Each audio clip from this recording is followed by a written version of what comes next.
Student, स्वागत है आप सबका हमारे YouTube channel education point coaching classes में। तो बच्चों, आज की इस वीडियो में हम करने वाले हैं क्लास 10th के सामाजिक विज्ञान की वर्कशीट नंबर 30।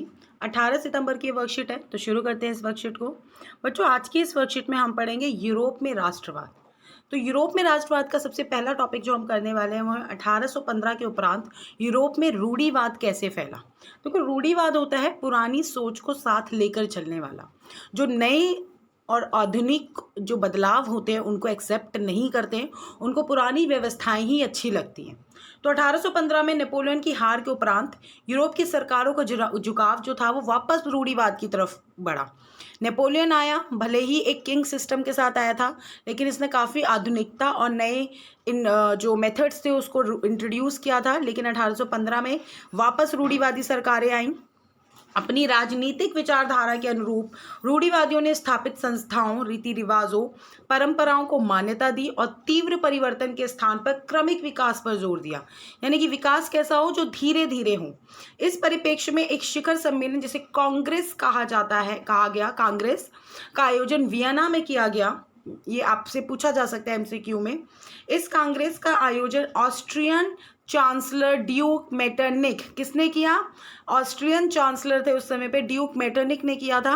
और इस कांग्रेस के वियना संधि पर हस्ताक्षर भी किए गए, सबने मिलकर साइन किया और कुछ बातों के ऊपर सहमति जताई।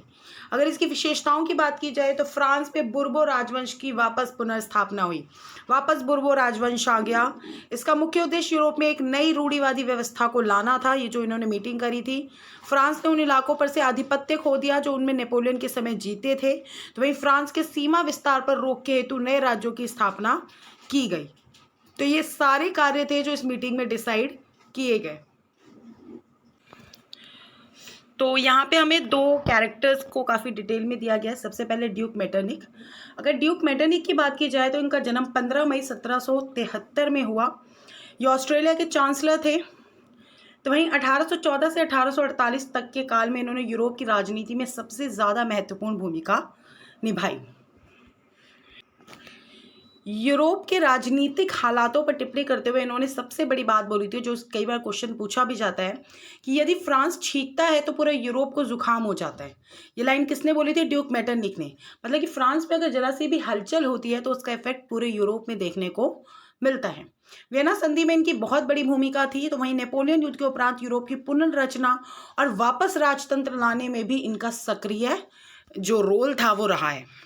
वहीं अगर बात की जाए जोसेफ मेत्सनी की, तो इनका जन्म 1807 में जेनेवा में हुआ था और कुछ समय पश्चात ये कार्बोनारी में गुप्त संगठन के सदस्य बने, क्योंकि उस समय पर लोगों को जो भी सरकार के खिलाफ बोल रहा था उनको पकड़ के जेल में डाला जा रहा था।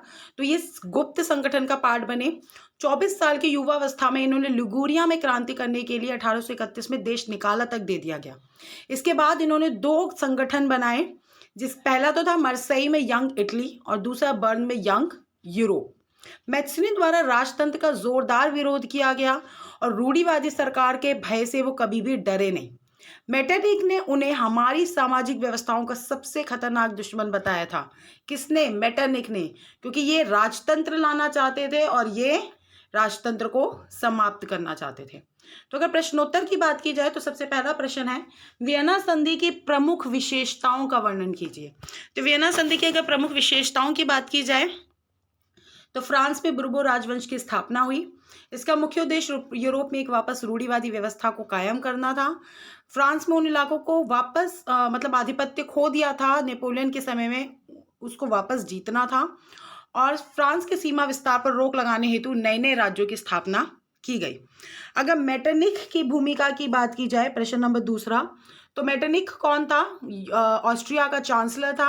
1814 से 48 तक यूरोप की राजनीति में महत्वपूर्ण भूमिका निभाई और नेपोलियन के समय जब युद्ध हुआ और वो लोग जीत गए तो उसमें बहुत सक्रिय भूमिका निभाई थी मेटरनिक ने, यानी कि वियना संधि में इनकी बहुत बड़ी भूमिका थी।